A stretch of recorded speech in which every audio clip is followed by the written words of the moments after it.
3. அப்படி இருங்க, ஸ்க்ரோல் பண்ணிடாதீங்க.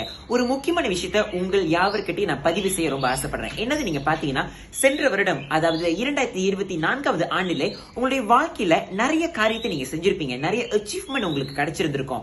அச்சீவ்மெண்ட், இன்வால்வ்மெண்ட், பார்ட்டிசிபேஷன், இப்படிப்பட்ட நிறைய காரியங்கள் உங்கள் வாழ்க்கையில வந்திருக்கும். அது எல்லாமே வந்துட்டு நிச்சயமாக ஒரு தாள்லையா இல்லாட்டி உங்களுடைய கைத்தொலைபேசியில் உள்ள அந்த நோட்ஸ்ல நீங்க நிச்சயமாக நீங்க நோட் பண்ணி வச்சுக்கணும்.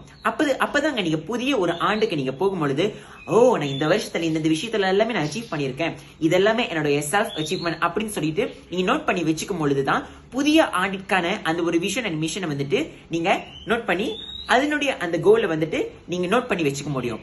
சில பேர் வந்துட்டு இந்த வருஷம் நான் எதையுமே சாதிக்கல, நான் என்னத்த பண்றது அப்படின்னு சொல்லிட்டு இருப்பீங்க. கிடையாதுங்க.